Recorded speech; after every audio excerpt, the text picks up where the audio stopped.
लोग विचार करते हुए आरंभ से एक नूतन प्रकरण का विचार किया, अनुमान खंड का। अनुमान खंड में अनुमितिकरणम अनुमानम, इस तरह से अनुमान का लक्षण किया गया। पश्चात अनुमान घटकी भूता या अनुमिति साका इति शंकाया तस्याः लक्षणं विहितं परामर्शजन्यत्वे सदे ज्ञानत्वम् अनुमितेर्लक्षणं। पुनश्च परामर्शजन्यत्वे सति ज्ञानत्वम् इत्यस्य लक्षणस्य परामर्श प्रत्यक्षे अतिव्याप्तिर्भवति, तस्याः अतिव्याप्तेः वारणाय हेत्व विषयकत्वमिति पदं दत्वा हेत्व विषयकत्वे सति परामर्श जन्यत्वे सति ज्ञानत्वम् इति अनुमितेर्लक्षणं कृतम्। पुनः तत्र यह परामर्शजन्य अनुमिति इति उक्ता, तर्हि परामर्शः का तस्यापि परामर्शस्य लक्षणं विहितं व्याप्ति विशिष्ट पक्षधर्मता ज्ञानं परामर्श इति। तत्र सामान्यतः तस्य साधारणः आकारः साध्यव्याप्य हेतुमान् पक्षः इत्याकारः। विशेष आकारः परतो वन्यमान् धूमात् इत्यत्र स्थले वन्यव्याप्य धूमवान् अयं पर्वतः इत्याकारकः परामर्शः भवति। तस्मात् परामर्शात् पक्षः साध्यवान् इत्याकारिका पर्वतो वन्यमान् इत्यादि रूपा अनुमितिर्जायते। पुनः परामर्शे एका व्याप्ति घटकीभूता अस्ति, अपरश्च पक्षधर्मता ज्ञानम्। तर्हि व्याप्ति का इत्यादि शंका भवति। तत्र यत्र यत्र धूमस्तत्र तथा अग्निरिति साहचर्य नियमो व्याप्तिः इति, साहचर्य नियमो व्याप्तिः इति व्याप्तिर्लक्षणं विहितं। तत्र सहचरति इति सहचरः सहचरस्य भावः साहचर्यम् अर्थात् समानाधिकरण्यम् एकाधिकरणवृत्तित्वम् इति व्याप्तिर्लक्षणं भवति। तस्य अर्थः अव्यभिचरितत्वम्। अव्यभिचरितत्वं नाम व्यभिचाराभावः, व्यभिचार का अभाव। सा एव व्याप्ति तदर्थलक्षणं कृतं साध्याभाववद् अवृत्तित्वम् इति व्याप्तिर्लक्षणं। साध्याभाववद् वृत्तित्वं पर्वतो वन्यमान् धूमात् इति सद्हेतुस्थले एतस्य समन्वयः एवम् अस्ति। साध्यः वन्यः, साध्याभावः वन्यभावः, तदधिकरणं जलहृदः, तन्निरूपितवृत्तिता मेनादौ वृत्तित्वाभावः धूमे अस्ति, अतः लक्षणसमन्वयः भवति। व्यभिचारस्थले लक्षणस्य लक्षणं न गच्छेत्। यदि व्यभिचारस्थले लक्षणं गच्छति चेत् अतिव्याप्तिर्भवति, तर्हि एतस्य लक्षणस्य व्यभिचारस्थले अपि अतिव्याप्तिर्न भवति। व्यभिचारस्थलं वर्तते पर्वतो धूमवान् वह्नेः।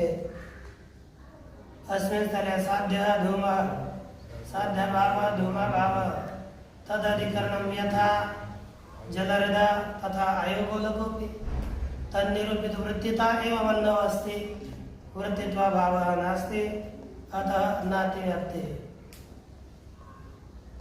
इति एवं रूपेण व्याप्तेर्लक्षणं विहितं। पुनः पक्षधर्मता ज्ञानम् इत्यत्र का नाम पक्षधर्मता इति शंका भवति। तर्हि उक्तं व्याप्यस्य पर्वतादिवृत्तित्वं पक्षधर्मता। व्याप्य जो हेतु होता है उस हेतु का पक्ष में रहना ही पक्ष धर्मता है। तो इस तरह से जो प्रासंगिक अनुमितिकरणम अनुमानम जैसे आरंभ हुआ विचार था, वो विचार एक पूरा हुआ। तो फिर वह अनुमान बताया। वह अनुमान कितने प्रकार का है? तो कहा कि अनुमानम द्विविधम, अनुमान दो प्रकार का है। एक स्वार्थानुमान और दूसरा परार्थानुमान। कौन कौन सा? स्वार्थानुमान और परार्थानुमान। इस भेद से अनुमान दो प्रकार का है। एक स्वार्थ स्वस्य अनुमिते हेतु तत्स्वार्थ अनुमान, खुद के अनुमिति का हेतु जो अनुमान है वह स्वार्थानुमान है। वह उसकी पूरी प्रक्रिया बताई गई। जैसे कोई एक आधा आदमी स्वयं ही पुनः पुनः पुनः पुनः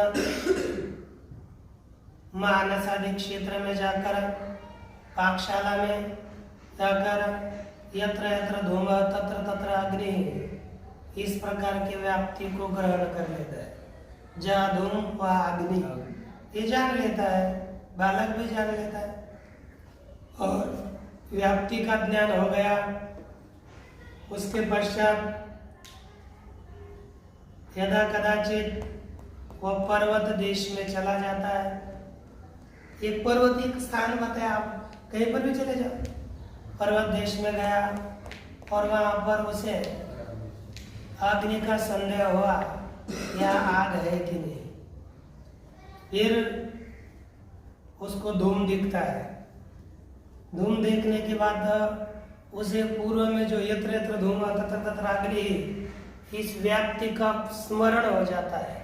स्मरण हो जाता है और उसे उसके पश्चात वन्यव्याप्य धूमवान अयम पर्वतः, इस तरह का लिंग परा ज्ञान उत्पन्न होता है, वही लिंग परामर्श है। इस तरह का ज्ञान उत्पन्न हो गया तो उत्तर क्षण में पर्वतो वन्यमान, ऐसी अनुमिति उसे खुद को ही होती है। उसे ज्यादा कोई झमेला करने की आवश्यकता नहीं। ये स्वार्थ अनुमान होता है। इसके पश्चात दूसरे अनुमान का विचार आरंभ किया था, परार्थ अनुमान। परार्थ अनुमान में यत्तु परप्रतिपत्त्यर्थम पंचावयव वाक्यम प्रयुज्यते तत्परार्थ अनुमानम, इस तरह से पंक्ति मूल में लिखी है। यह तो अर्थात परंतु जब दूसरों के ज्ञान के लिए पंच अवयव वाक्यों का प्रयोग किया जाता है, दूसरों को ज्ञान हो, इस हेतु से पंच अवयव वाक्य उनका प्रयोग किया जाता है। उसे परार्थ अनुमान कहते हैं। क्या कहते हैं? परार्थ अनुमान। परार्थ अनुमान। पंचावयव वाक्यों का प्रयोग किया, वह कौन सा हो गया? परार्थ अनुमान, है ना। अब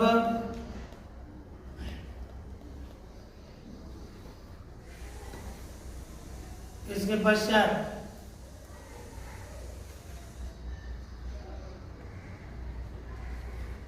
ये परार्थ अनुमान के पंचावयव कौन से है? तो आपको बताया था, एक है प्रतिज्ञा, दूसरा है हेतु, तीसरा है उदाहरण, चौथा है उपनय और पांचवा है निगमन। ये 5 अवयव वाक्य है। इन्हीं पंचावयव वाक्यों का यहाँ पर विचार अब हम करने जा रहे हैं। इसलिए पहले प्रतिज्ञा रूप से इन्होंने प्रतिज्ञा दी, नामकरण पहले नहीं दिया था, बाद में दे रहे हैं, लेकिन उन्होंने उन्हें प्रतिज्ञा दियों को तो लिखा है। प्रतिज्ञा लिखी पर्वतो वन्यमान, हेतु लिखा धूमवत्वात्। धूमवत्वात् बोलिए अथवा धूमात बोलिए एक ही है। धूमवत्व और धूम ये समानार्थक है। कैसे है? एक देखिए, ये धूम शब्द है। धूम शब्द के आगे मतु प्रत्यय किया है और मतु प्रत्यय करके धूमवत शब्द तैयार होता है। क्या था? धूम वाला। धूमवत का अर्थ क्या हो गया? धूम वाला। और ये मतु का म को वो हो जाता है मतोर वैवादिभ्य इत्यादि एक सूत्र आता है, तो यहाँ पर धूमवत बन जाता है। माधुपदायश्च मतोर वैवादिभ्य सूत्र, मत को वह आदेश कर दिया गया तो मतु प्रत्यय, और मतु के आगे इसके आगे हमने तो जोड़ दिया। क्या जोड़ दिया? तो जोड़ दिया। तो ये तो प्रत्यय धूम को ही बोलता है, अर्थात तो प्रत्यय जो धूम वाला, धूमवत अर्थात धूम वाला, और धूमवत्व अर्थात धूम। एक नियम है, तो लिख लीजिए, मतु बनता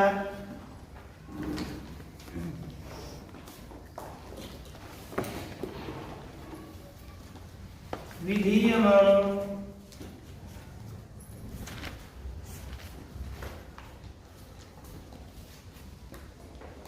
त्वा प्रत्ययः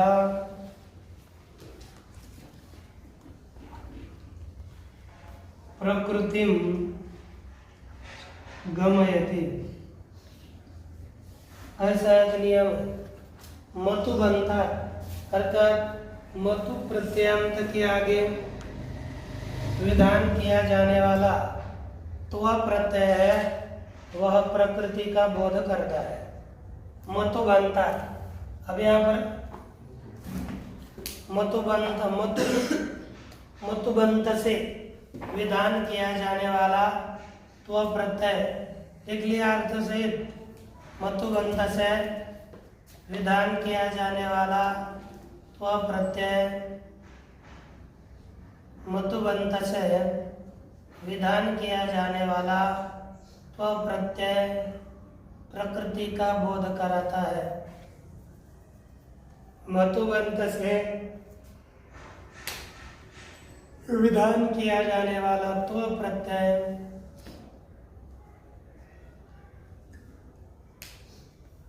मतुबंत से विधान किया जाने वाला त्व प्रत्यय प्रकृति का बोध कराता है। क्या है? मतुबंत से विधान किया जाने वाला त्व प्रत्यय प्रकृति का बोध कराता है।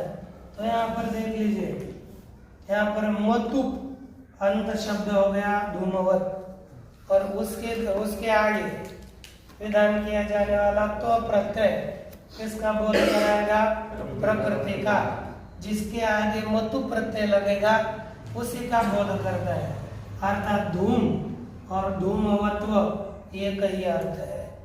धूम और धूमवत्व एक ही है। धूमवत्वात बोलिए अथवा धूमात बोलिए, दोनों भी अर्थ है धूम। ये कभी भी ध्यान रखिए, इस नियम को भूलिएगा नहीं, जिसके कारण भूलेंगे तो करेंगे ये मत धूमवत्व और धूम, इसको आप अलग अलग समझ पाया, समझेंगे नहीं तो। धूमवत्व क्योंकि धूम एक पदार्थ है, धूम वाला पदार्थ है, और धूम वाले में कौन रहता है? धूमवत्व। धूम वाले में धूम तो रहता है ना, धूम वाले में धूम रहता है, और धूमवत्व किस में रहता है? धूम वाले में। इसलिए धूमवत्व और धूम एक ही पदार्थ है, अलग अलग नहीं है। तो यहाँ पर धूमवत्व अर्थात धूमाते ही तो दिया। यो यो धूमवान सस वन्यमान यथा मानसम, ये दृष्टांत दिया। तथा चायम, उसी तरह यह है, उसी तरह यह अर्थात यह पर्वत है। तस्मत् तथा, इसलिए वैसा है, वन्य वाला है। ये सरल सरल इस शब्दों के अर्थों को बताया। अनेन प्रतिपादितात लिंगात परोपि अग्निम प्रतिपद्यते। अनेन अर्थात इस परार्थ अनुमान के द्वारा बताए गए लिंग से, हेतु से दूसरा भी परोपि अर्थात दूसरा भी अग्नि को जान लेता है। यह सरल अर्थ हो। अब देख लीजिए, क्रम प्राप्तम परार्थ अनुमानम आह। पदकृत्य में पहला शब्द लिखा क्रम से प्राप्त। पहले तो स्वार्थानुमान था, उस स्वार्थानुमान का निरूपण किया, उस क्रम से प्राप्त हुआ परार्थ अनुमान। तो क्रम से प्राप्त जो परार्थ अनुमान है, उस परार्थ अनुमान का क्या करते हैं? क्रम प्राप्तम परार्थ अनुमानम आह। क्रम से प्राप्त परार्थ अनुमान का परार्थ अनुमान बताते हैं। तो यहाँ पर देख रहे यत्विति, यहाँ से आरंभ किया ना, ये मूल है यत्विति, यत्तु इति यानी यत्तु इत्यादि प्रतीक ले लिया। अब उसका अर्थ क्या किया? यत्तु पर प्रतिपत्त्यर्थम है ना, यत्तु स्वयं धूमात् अग्निम अनुमाय पर प्रतिपत्त्यर्थम पंचावयव वाक्यम प्रयुज्यते तत्परार्थ अनुमानम, ये मूल में लिखा था। इसमें परंतु जो मनुष्य स्वतः धूम से अग्नि का अनुमान करके दूसरों के ज्ञान के लिए पंचावयव वाक्यों का प्रयोग करता है, उस अनुमान को परार्थ अनुमान कहते हैं। इसमें एक शब्द दिया, जैसे पंचावयव वाक्यम प्रयुज्यते। क्या शब्द लिखा है? 5 अवयव वाक्यों का है ना, 5 अवयव वाक्य है। तो एक शब्द लिखा मूल में, पदकृत्य में लिखा पंचावयव वाक्यम। क्या लिखा है? पंचावयव वाक्यम। अब ये पंचावयव वाक्य लिखा, लेकिन अब ये इसका पंचावयव वाक्यम प्रयुज्यते लिखा कि नहीं? तत्परार्थ अनुमानम इति संबंध, संबंध अर्थात अन्वय। जो पंचावयव वाक्यों का प्रयोग किया जाता है वह परार्थ अनुमान है। इस तरह से ये क्या किया गया? अन्वय करना है। ऐसा क्या करना है? इस तरह से अन्वय करना है। अब ये पंचावयव वाक्य, इस शब्द का अब व्याख्यान करने जा रहे हैं। पंचावयवेति, क्या लिखा है? पंचावयवेति। अब पंच तो आपको पता है, पंच 5, लेकिन अवयव शब्द का क्या अर्थ है? तो लिख रहे हैं अथ अवयवत्वम नाम द्रव्य समवायी कारणत्वम, है कि नहीं? अवयवत्वम नाम, देखिए अवयवत्वम नाम द्रव्य समवायी कारणत्वम।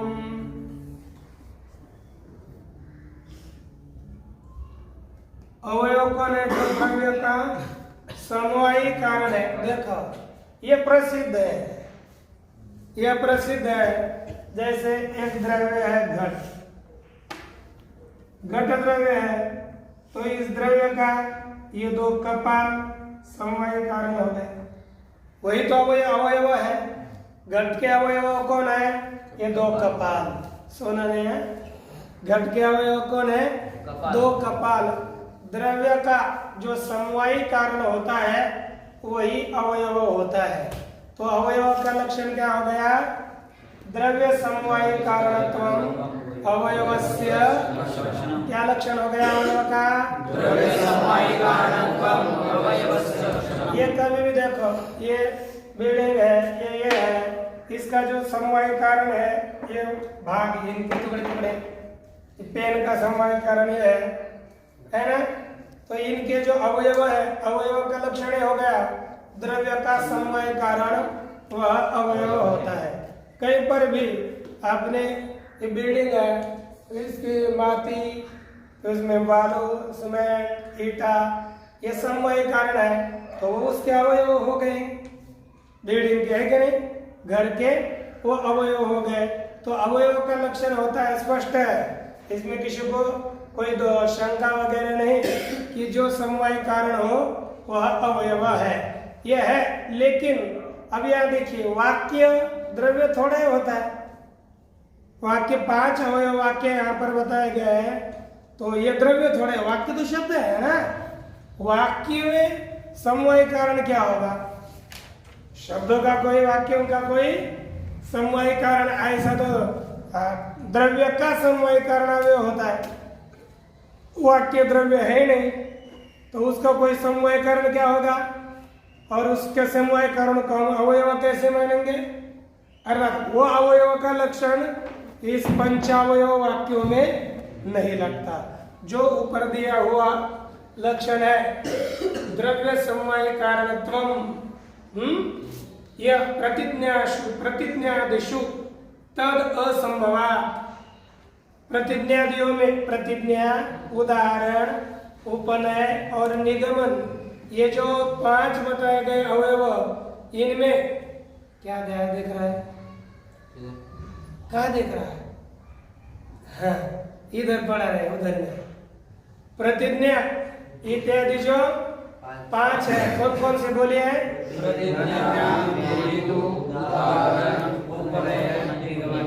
उपनय और पुनः बोलिए।